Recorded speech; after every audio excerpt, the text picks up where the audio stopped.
Hello, welcome back to University of Pattern Drafting. My name is Umo. So this is the third part of our class on how we replicated this dress with a couple of alterations. This dress was made for Osas Ighodaro by Veekee James, and the full class has been added to the advanced online corset masterclass. So to purchase the full class, please follow the seller link in the description box. Also, to find out more about the class, please send a WhatsApp message to the number that you can see on this flyer. So on to our class for today. This is my skirt pattern.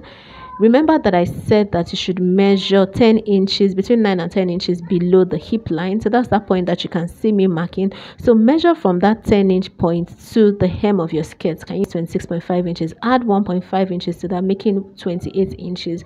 Shift your tape roll to the edge of your pattern paper and then angle it. Do you understand? What I should have at the end is 28 inches. Angle it until your tape roll is on 28 inches along the hemline. Do you understand? So you can angle it as far as you want, but ensure that it stops at 28 inches. Do you understand that? And then you draw out the diagonal line from that point to the hem. Can you see that? To the hem of your pattern paper.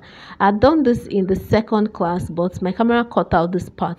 So also take your French curve and then curve that point. Do you understand? So that it's not too sharp. So this is how to draft the pattern for the skirt part, the front skirt part, and then I'm going to show you how to draft the pattern for the back skirt area. So this is my half length line. Remember that's my half length line. Let me show you how to first derive that basque waistline first off. So that's my half length. Remember my navel was at 19 inches. That's that point, that second line that you can see. So now from your half length, just draw a diagonal line to your navel line. Do you understand?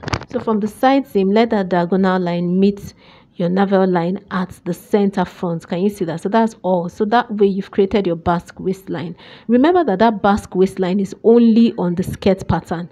Do you understand? It is not on the corset pattern, because remember that our corset pattern is a full corset pattern. Do you understand? It's not a corset pattern that stops at your half length. Do you understand that? The essence of doing your corset dress in that way is so that the waist is snatched properly. Do you understand that? So this is what it is going to look like. So this is my corset pattern. Remember that my corset was a full corset, and that's my half length line. Can you see that? So when you are sewing, place that skirt pattern in such a way that it will be touching your half length line at the side seam of your corset area. Can you see that? So this is my cup area. I'm just going to also show you this. I usually illustrate this in the sewing video, but I just thought to include this in the pattern drafting video so people don't make mistakes. So after joining your panel pieces, your corset panel pieces, take your cup again and place it on your fabric. Do you understand? On the panels that you've joined. Can you see the way I've placed it? Let the center seam, let the bust span line align with the middle part of that corset, the cup that you notch. Can you see that? And then redraw your line. Can you see that initially it was so small, but now we've created an accurate cup? And in drawing out this line, ensure that you don't press that cup. Do you understand? Ensure that the cup is not flattened. Let it cup a bit. Do you understand? Hold it to cup a bit. Can you see that? So this is what it is, and I'm going to go ahead and cut this out. Do you understand? So usually I would do this in the sewing video, but I just thought to include this here. And then also in cutting out your fabric for the cup area, include 1.5 inches around the cup. Do you understand? All around. Do you understand? Not at the top. At the top you can have just half an inch, but at the sides you should have, at the sides and the base you should have 1.5 inches so that it covers your cup properly. I just thought to mention that in the pattern drafting video so that people don't make mistakes. So this is what it looks like. You're still going to go ahead and have to cut this out. Do you understand? So that your cup sits very well on your corset. Do you understand? And then in cutting your corset, make sure that at the top you have 1 inch at the top area. So can you see that the corset extends beyond the half length? Can you see what I'm showing you? It extends beyond the half length. So in the sewing class, I'm going to show you how the stitching of this should be done. So to see the full class, to watch the full tutorial, please follow the seller link in the description box to purchase the full course. So can you see what this looks like? Bear in mind that this course includes other things, including underbust corsets with illusion necklines, and all of that. So this is the skirt part that we're going to be trying to draft. I'm going to be drafting out now. Remember that we're not going to be doing the stitching part of this. I'm just going to be showing you how to draft the pattern for this.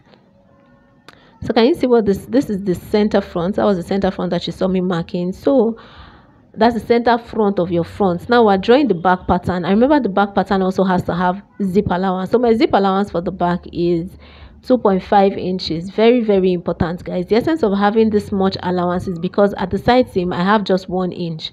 Do you understand? And in a case where it's just important to have that 2.5 inches. In the stitching video, I would explain all of this. So this is where our break point is for our tail at the back, and the break point for the back area aligns with where the A-line started at the side seam. Do you understand? And this is the normal hemline. That's 62 inches. But bear in mind that the tail at the back is much longer, do you understand, than the hemline in front. Do you get? So I'm going to be extending. You can extend it by between 10 and 22 inches, depending on how long you want your tail to be. So me, I'm using 13 inches. So that's that 13 inches you can see me marking. So my hemline is this first line, while the hemline for the front is the first line, while this 13 inches line that you can see me drawing is the extension for my tail. So now from that 2.5 inches point, I'm going to measure what I have to that 13 inches. Can you see that? I think I have about maybe 40 something inches, maybe 45 inches or so. Is it 45 or 36 inches? Can't remember what it is. So add 1 inch to that, and then angle. You see the way I'm angling that tape rule. Do you understand? And ensure that at that point it sits at that same 41 inches. I think I had 40 inches, so plus 1, that's 41 inches. Can you see that? So I just marked, I'm just drawing out a diagonal line. So this way I've created my tail. Easy breezy. Can you see that? This way I have created my tail. Do you understand that? So now watch what I'm going to do next. I'm also going to create a curve so that place is not sharp. Do you understand? So this is what it looks like. Then I'm going to also show you how to connect that back to your side seam. Do you understand? Because the back tail is longer than the side seam. So I'm going to show you how to reconnect that. So I'm going to turn my pattern paper. Do you understand? So you see how that is done. So I'm just cutting this out just so that you would see much more clearly. So can you see what my back pattern looks like? Can you see that? So this is the tail area. That was the side seam. This is the center back where the tail is going to sit. Please bear in mind that that portion of the dress that has a cloud, that cloud effect, is a gorget. Do you understand? That was also added, still added to this tail. Do you understand that? So this is my side seam. That's the regular hemline for my front. So I'm connecting that back to, this is my tail at the back. Can you see? I'm just using a curved line to connect that. See what I'm doing? So can you see? You just use a curved line to connect that back to your side seam. So this is what it looks like.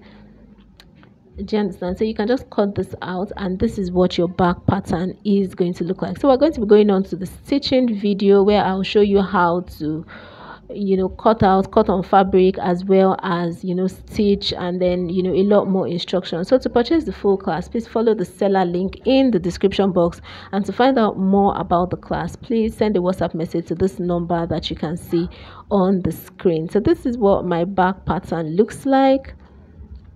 Can you see what it looks like? Can you see how full the tail is?